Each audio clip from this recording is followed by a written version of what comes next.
একসময় যে নদীর পানি ছিল কাচের মতো পরিষ্কার আর টলমলে, আজ সেই নদী ময়লা আবর্জনার ভাগাড়ে পরিণত হয়েছে।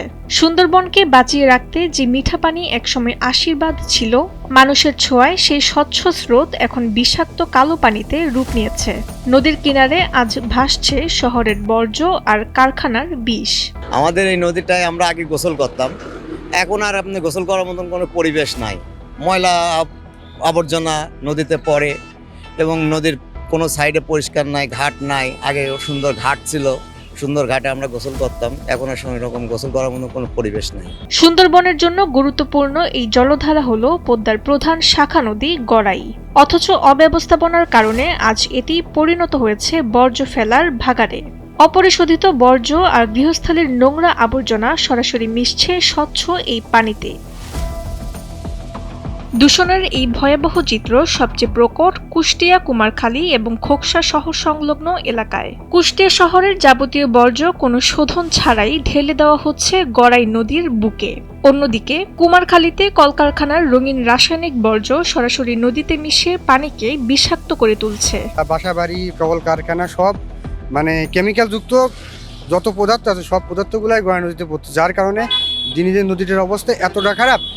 ওই পানিতে গোসল করার মতো অবস্থা তো নাই।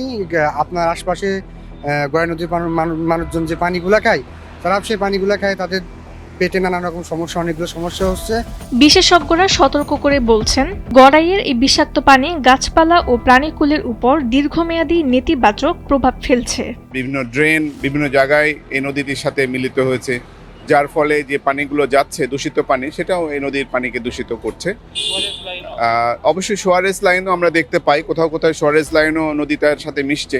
সুতরাং নদী দূষিত হলে নদীর যে হ্যাবিটেটসগুলো রয়েছে, যেসব প্রাণীকুল রয়েছে, তারা নিশ্চিতভাবে সেখানে আর বসবাস করতে পারবে না। তবে আশার কথা হলো, জাতীয় নদী রক্ষা কমিশন এরই মধ্যে দূষণ রোধে কার্যকর পদক্ষেপ নেওয়ার আশ্বাস দিয়েছেন। আমরা গড়াই নদী থেকে যে দূষণ পৌরসভা কর্তৃক করা হচ্ছে সেটা আমরা উল্লেখ করেছি। এখন এটার বন্ধ করার দায়িত্ব জেলা প্রশাসনের আছে, পরিবেশ অধিদপ্তরের আছে। আমি এখনও এটা বন্ধ না হওয়ার জন্য আমি উদ্বেগ প্রকাশ করছি এবং আমি সংশ্লিষ্টদের অনুরোধ করছি যেন তারা এই দূষণ বন্ধের ব্যবস্থা করে। কুষ্টিয়া থেকে প্রতিনিধি হারুনুর রশিদের পাঠানো তথ্যচিত্রে ডেস্ক রিপোর্ট তাসনিম হোসেন লিয়া।